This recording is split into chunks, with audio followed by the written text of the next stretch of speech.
कल्पना कीजिए, आप अकेले नहीं हैं, कभी भी नहीं। जीवन की इस भागदौड़ में जब आपको लगता है कि कोई आपको देख नहीं रहा, कोई आपकी पीड़ा नहीं समझ रहा, तब भी एक शक्ति है जो मौन रहकर आपका ध्यान रख रही है। आप उसे भूल जाएं, पर वो आपको नहीं भूलती।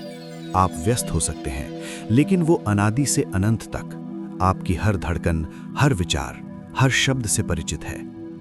भक्ति का अर्थ केवल पूजा नहीं है।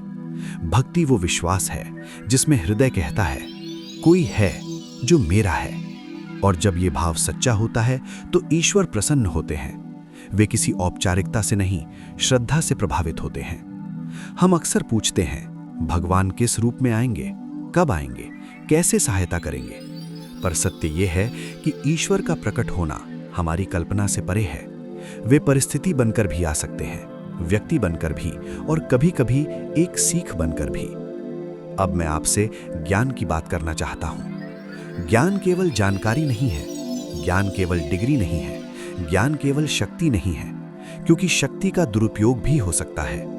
इतिहास गवाह है, जब ज्ञान में करुणा नहीं होती तब वो विनाश का कारण बनता है।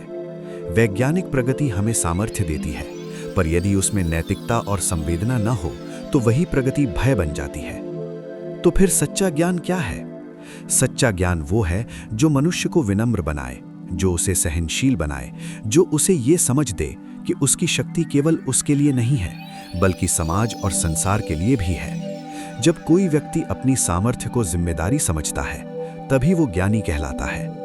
ज्ञान का मूल उद्देश्य है परोपकार, सृजन और दूसरों की भावनाओं का सम्मान। यदि हमारा ज्ञान हमें दूसरों के दुख के प्रति संवेदनशील नहीं बनाता, तो वो अधूरा है। यदि हमारा विकास केवल हमारे अहंकार को बढ़ाता है, तो वो अज्ञान है। अज्ञान क्या करता है? वो हमें मोह माया में उलझा देता है, वो हमें तुलना में फंसा देता है। हम स्वयं को दूसरों से तौलने लगते हैं, कौन बड़ा, कौन छोटा।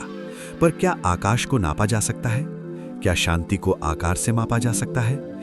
यदि आप स्वयं को छोटा समझते हैं, तो कोई आपसे छोटा अवश्य होगा। यदि आप स्वयं को महान मानते हैं, तो कोई आपसे महान भी होगा। इसलिए तुलना कभी स्थायी सुख का आधार नहीं बन सकती। सुख बाहरी नहीं है, संतोष आंतरिक है। अब एक और महत्वपूर्ण बात समझिए। सच्चा भक्त भगवान को केवल मंदिर में नहीं खोजता, वो जानता है कि भगवान उसके हृदय में निवास करते हैं। यदि श्रद्धा है तो प्रत्यक्ष दर्शन अनिवार्य नहीं। वो अपने मन के नेत्रों से ईश्वर का अनुभव करता है। उसकी हर अनुभूति में, हर श्वास में, हर क्षण में उसे दिव्यता का स्पर्श मिलता है। जीवन वास्तव में प्रकाश और अंधकार का संघर्ष है। हमारे भीतर ही अच्छाई और बुराई का युद्ध चलता रहता है। प्रश्न ये नहीं है कि अंधकार है या नहीं, प्रश्न ये है कि हम किसे चुनते हैं। जब मनुष्य दूसरों को दोष देना छोड़कर स्वयं को सुधारना शुरू करता है, वहीं से परिवर्तन आरंभ होता है। जब वो शक्ति को अधिकार नहीं, उत्तरदायित्व मानता है, वहीं से ज्ञान प्रकट होता है। जब वो भक्ति को कर्मकांड नहीं, आंतरिक जागृति समझता है, वहीं से मुक्ति का मार्ग खुलता है।